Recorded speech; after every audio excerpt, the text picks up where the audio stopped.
नमस्कार साथियों, जैसा है आज हमारा टॉपिक रहने वाला था, टॉपिक था सेलों का समांतर क्रम संयोजन। सेलों के समांतर क्रम संयोजन को आज हम लोग आगे बढ़ाने से पहले आपसे कुछ पल 2 मिनट बात करना चाहेंगे, क्योंकि आपका क्या है एग्जाम डेट शीट आ चुकी है। अब हम लोग क्या करेंगे, एग्जाम डेट शीट के हिसाब से ही आगे का पूरा प्रोग्राम सेट करेंगे।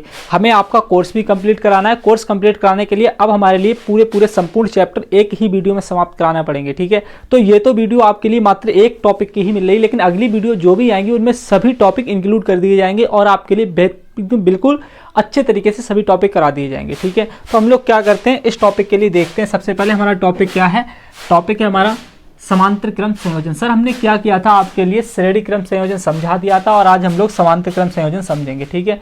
तो जब समांतर क्रम संयोजन समझेंगे हम, तो इसमें क्या होगा, आप लोग उस चीज़ के लिए थोड़ा सा गौर से समझें। देखो थोड़ा सा दिमाग लगाना आप, क्योंकि दिमाग लगाओगे तभी कुछ बेहतर कर पाओगे। हमने आप लोगों के लिए एक EBR में संबंध समझाया था सर, वो ये था E बराबर B प्लस के IR, ठीक है। हमने श्रेणी क्रम संबंध में भी आपको बताया था। आज हम लोग यहाँ पर देखेंगे, यहाँ देखेंगे तो हमें क्या है, हमने यहाँ पर 3 सेलों के लिए समांतर क्रम में लगा रखा है, ठीक है। और समांतर क्रम में जोड़ रखा है, तीनों का विद्युत भागफल क्या है, एक का E1 है, एक का E2 है और एक का E3 है, ठीक है। पहले का आंतरिक प्रतिरोध R1 है, दूसरे का R2 है और तीसरे का R3 है, ठीक है।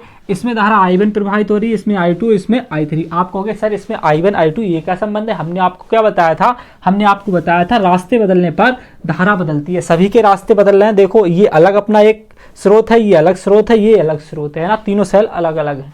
तो हमने क्या बताया था कि रास्ते बदलने पर धारा बदलती है, लेकिन बिंदु बदलने पर क्या बदलता है, विभवांतर बदलता है, ठीक है। ये बात आप याद रखना, बिंदु बदलने पर क्या बदलता है, विभवांतर बदलता है। अब हमने क्या किया है सर, हमने एक स्पेशल पॉइंट आपके लिए ये रखा है कि हमने इस परिपथ का एक तुल्य परिपथ बनाया है। क्या बनाया है, इस परिपथ का एक तुल्य परिपथ बनाया है। जो तुल्य परिपथ है हमारा, उस तुल्य परिपथ से आप केवल इतना सीखें सर कि हमने क्या किया है, इन तीनों सेलों की जितनी अकेली क्षमता है, इन तीनों सेलों की जितनी क्षमता है उतनी अकेली क्षमता इस अकेले सेल में होगी। ध्यान रखना, जितनी क्षमता इन तीनों सेलों की है, अकेले इस सेल की उतनी ही क्षमता होगी। इसीलिए हमने क्या कह दिया है कि देखो ई तुल्य मतलब विद्युत वाहक बल, इस सेल का क्या माना है, हमने ई तुल्य माना है। इसका मतलब यह है कि इन तीनों सेलों के विद्युत वाहक बल जितना होगा वो अकेले इस सेल के विद्युत वाहक बल के बराबर होगा, ठीक है। हमने क्या लिखा है, आर तुल्य। आर तुल्य का मतलब है इन तीनों सेलों का जितना आंतरिक प्रतिरोध होगा इस आंतरिक प्रतिरोध के बराबर होगा।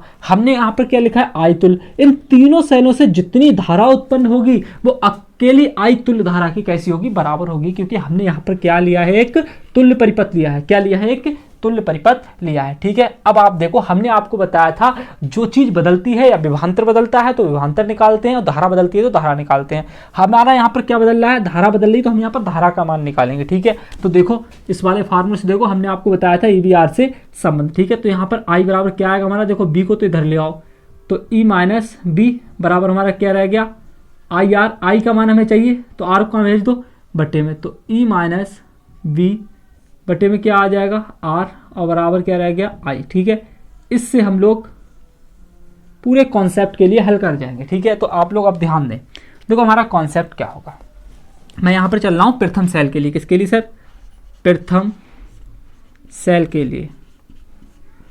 प्रथम सेल के लिए मैं प्रथम सेल के लिए कार्य करूंगा यहाँ पर। तो मेरा प्रथम सेल क्या है वो आप समझे, यहाँ पर यह है मेरा प्रथम सेल, ठीक है।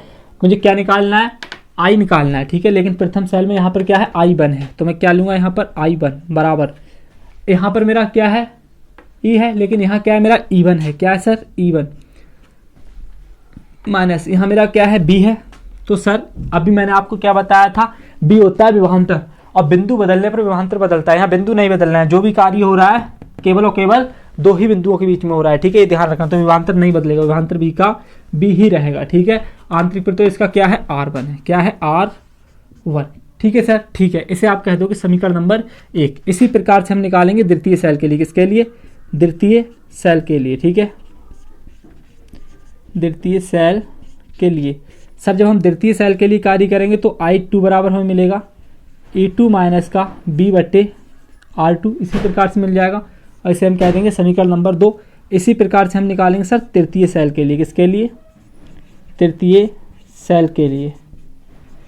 तो तृतीय सेल के लिए भी हमारा क्या होगा, विद्युत वाहक बल E3 हो जाएगा, आंतरिक प्रतिरोध R3 हो जाएगा और धारा क्या हो जाएगी, I3 हो जाएगी, है ना। सब कुछ सेम आ जाएगा, सब इसी फार्मूले से, है ना। देखो यहाँ पर क्या आएगा हमारा I3 बराबर क्या मिलेगा, वहाँ से देखो आप E आएगा, लेकिन यहाँ क्या है E3 है, माइनस वहाँ B है, तो यहाँ भी विभवांतर कैसा है, सेम है। R की जगह क्या आ जाएगा, R3 आ जाएगा, क्योंकि यहाँ पर आंतरिक प्रतिरोध कितना है, R3 है। सर इसे हम कह देंगे समीकरण नंबर 3। क्या कह देंगे, समीकरण नंबर 3। ध्यान रखना, जिस प्रकार से हमने इस परिपथ के लिए सभी समीकरण तैयार किए हैं, इसी प्रकार से जो हमने तुल्य परिपथ बनाया, इसके लिए भी हम एक समीकरण तैयार करते हैं। ठीक है, देखो यहाँ क्या आएगा हमारा, इसी से ध्यान दो आप। देखो यहाँ आ जाएगा हमारा ई की जगह पे ई तुल्य, क्या आ जाएगा, ई तुल्य, माइनस लगाया सर, माइनस लगा दो।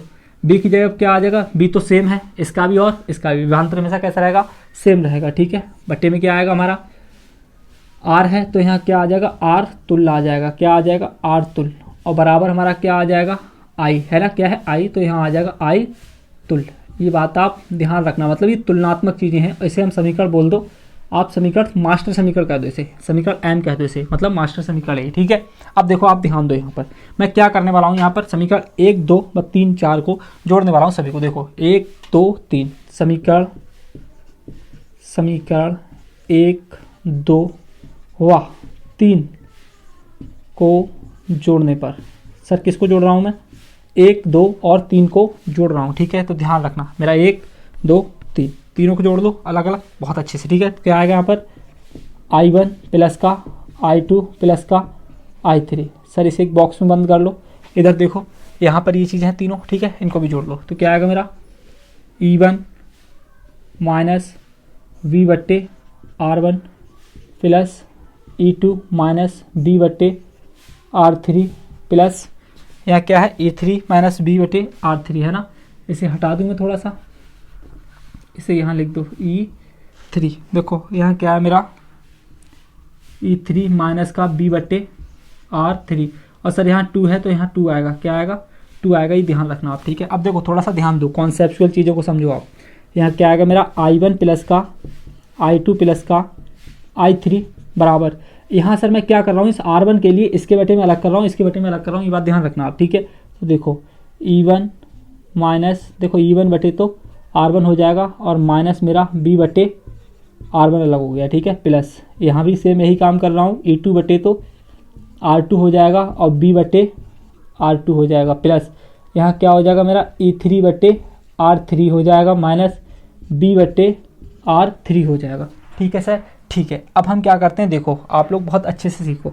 मैं इस चीज़ के लिए अब इधर सॉल्व कर रहा हूँ, कहाँ कर रहा हूँ, इधर सॉल्व। ठीक है, देखो इस चीज़ के लिए ऐसा ही छोड़ दो, मैं इस चीज़ के लिए इधर सॉल्व कर रहा हूँ। देखो यहाँ मेरा क्या था, I1 I2 I3, मैं देख लूँ इधर स्पेस बचा है तो नीचे ही लिख दूँ, अन्यथा मैं ऊपर लिखूँगा। ठीक है, स्पेस अगर है, हाँ स्पेस है, हमारे पास स्पेस है भी, काफ़ी स्पेस है, हम लिख सकते हैं, इसी में लिख सकते हैं। ठीक है, हम यहीं लिख दो अभी। तो देखो फटाफट से ध्यान दो, यहाँ क्या आएगा हमारा, I1 प्लस का I2 प्लस का I3 बराबर, सब देखो ई वालों के लिए एक तरफ लिख लो, बी वालों के लिए एक तरफ लिख लो। ठीक है, तो क्या आएगा मेरा यहाँ, E1 बटे R1 प्लस E2 बटे R2 प्लस E3 बटे R3। ठीक है सर, ये हमने लिख लिया, इसे हमने क्या कर लिया, एक बॉक्स में बंद कर लिया। इसे अलग लिख लो, माइनस B बटे R1 माइनस B बटे R2 माइनस B बटे R3। ठीक है सर, इसे हमने अलग कर लिया। अब इसे लिख लो यहाँ तक, देखो क्या आएगा हमारा यहाँ, I1 प्लस का I2 प्लस का I3 बराबर, ध्यान दें सर आप, देखो बराबर है हमारा, यहाँ क्या आएगा हमारा, E1 बट्टे R1 E2 बट्टे R2 E3 बट्टे R3। अब सर यहाँ से ध्यान दें थोड़ा सा, देखो यहाँ से मेरा हर जगह माइनस है, माइनस कॉमन, ऊपर बी है हर जगह, तो बी भी कॉमन, मतलब माइनस का बी कॉमन ले रहा हूँ मैं। क्या ले रहा हूँ, माइनस का बी कॉमन। जब मैं माइनस का बी कॉमन लूँगा तो अंदर रह जाएगा मेरा 1 बट्टे R1। ठीक है, क्या रह जाएगा, 1 बट्टे R1 प्लस 1 बट्टे R2 प्लस 1 बट्टे R3, ये मेरा अंदर रह जाएगा। ठीक है सर, ठीक है सर, बिल्कुल ये रह जाएगा। अब समझें आप, देखो अच्छे से चीज़ों को तुम समझोगे कैसे, कैसे बेसिक कॉन्सेप्ट तक लेके जाओगे खुद के लिए। इसे चाहो तो एक समीकरण का रूप दे दो, इसे कह दो समीकरण नंबर 5, इसे क्या कह दो, समीकरण 5। हम तक कितनी बना चुके हैं हम लोग, हम 3 समीकरण बना चुके हैं, इसे समीकरण 4 बोलो। क्या बोलो, समीकरण 4, ठीक है। अब देखो तुम लोग अच्छे से समझना, बहुत अच्छे से। मैं समीकरण 4 तक पहुंच चुका हूँ। यहाँ क्या है, मेरा मास्टर समीकरण है। क्या है, मास्टर समीकरण। इस मास्टर समीकरण को भी मैं एक विशेष रूप दे रहा हूँ। देखो क्या रूप दे रहा हूँ, अच्छे से समझो। यहाँ पर इसे इधर देख लो, यहाँ पर, ठीक है। इसे मैं इसी प्रकार से लिख रहा हूँ, ई तुल्य, मतलब ई टी बना दे रहा हूँ, ठीक है, तुल्य के लिए, माइनस ई तुल्य बटे क्या लिख रहा हूँ मैं, आर तुल्य, ठीक है। और इधर माइनस वी बटे आर तुल्य, ठीक है। और बराबर क्या आ जाएगा मेरा, आई तुल्य, ठीक है। अब सुनो इसको कैसे लिख रहा हूँ थोड़ा अच्छे से, यानी कि ई तुल्य बटे आर तुल्य माइनस बी को मैं बाहर कर रहा हूँ और इसे इस प्रकार से लिख रहा हूँ, 1 बटे आर तुल्य, ठीक है सर, ठीक है। इसकी मैं गुणा करूँगा दोबारा से मेरा यही आ जाएगा और बराबर क्या आएगा मेरा, आई तुल्य, ठीक है। तो यहाँ पर ये जो थी हमारी मास्टर समीकरण, इसको हमने एक विशेष रूप दे दिया, लेकिन ये मास्टर समीकरण की रही मास्टर समीकरण ही, ये बात ध्यान रखना आप, ठीक है। हमने क्या किया, मास्टर समीकरण को एक विशेष रूप दे दिया, वो भी इसलिए क्योंकि हमें इसकी तुलना करनी है, ठीक है। तो यहाँ लिख दो मास्टर समीकरण व 4 की तुलना करने पर, मतलब यहाँ पर क्या है, तुलना पर, सीधा सीधा लिख दो तुलना पर। किस पर, तुलना पर। देखो सर जब हम तुलना पर जाएंगे तो हमें क्या मिलेगा, इधर आप ध्यान दो। देखो आई तुल्य बराबर अकेले मिलेगा क्या, ये मिलेगा पूरा, ठीक है। आई तुल्य बराबर, मैंने क्या कहा था, मैंने कहा था इस परिपथ में जितनी बहने वाली धारा है, इस परिपथ में जितनी बहने वाली धारा है वो अकेले इस धारा के बराबर होगी, अकेले इस तुल्य प्रतिरोध की धारा के बराबर होगी, या तुल्य परिपथ के धारा के बराबर होगी। आप ऐसा समझो, ठीक है। इस परिपथ में जितनी धारा है वो इन तीनों सेलों के द्वारा बहने वाली धारा के बराबर होगी, ये ध्यान रखना है। इसीलिए हम क्या कर रहे हैं, इस तुल्य परिपथ से जो धारा आई है हमारी आई तुल्य, वो अकेले किसके बराबर है, I1 I2 और I3 के बराबर है, ठीक है सर। तो हम यहाँ पर लिख सकते हैं कि I बराबर हमारा क्या आएगा, या फिर I तुल्य लिखना चाहो लिख सकते हो, नहीं कोई ज़रूरत नहीं, ठीक है। I1 plus I2 plus I3, ये तो आ जाएगा हमारा I बराबर, ठीक है सर, ठीक है। आगे देखो ई तुल्य बटे आर तुल्य किसके बराबर होगा, ई बटे आर, ई बटे आर, ई बटे आर है यही बिल्कुल, तो इसी के बराबर हो जाएगा हमारा, क्या हो जाएगा, ई बटे आर बराबर आ जाएगा E1 बटे R1 प्लस E2 बटे R2 प्लस E3 बटे R3, ठीक है। ये सर इसके बराबर आ जाएगा। आगे देखो विभवांतर तो सेम है, तो विभवांतर से विभवांतर कैंसिल, माइनस से माइनस कैंसिल, बचा क्या हमारा 1 बटे R बराबर क्या बचा, 1 बटे R1 प्लस के 1 बटे R2 प्लस का 1 बटे R3। और इसी चीज़ के लिए हमें क्या करना था, सॉल्व करना था। ध्यान रखना जो सेलों का समांतर क्रम संयोजन आया उससे हमें 3 फार्मूलेज प्राप्त हुए, 1 2 3, ठीक है। इन तीनों फार्मूलों को आपको याद रखना है। बेसिक रूप से, कॉन्सेप्चुअल रूप से हम लोग क्या करेंगे, इसका आंकिक प्रश्नों में यूज करेंगे।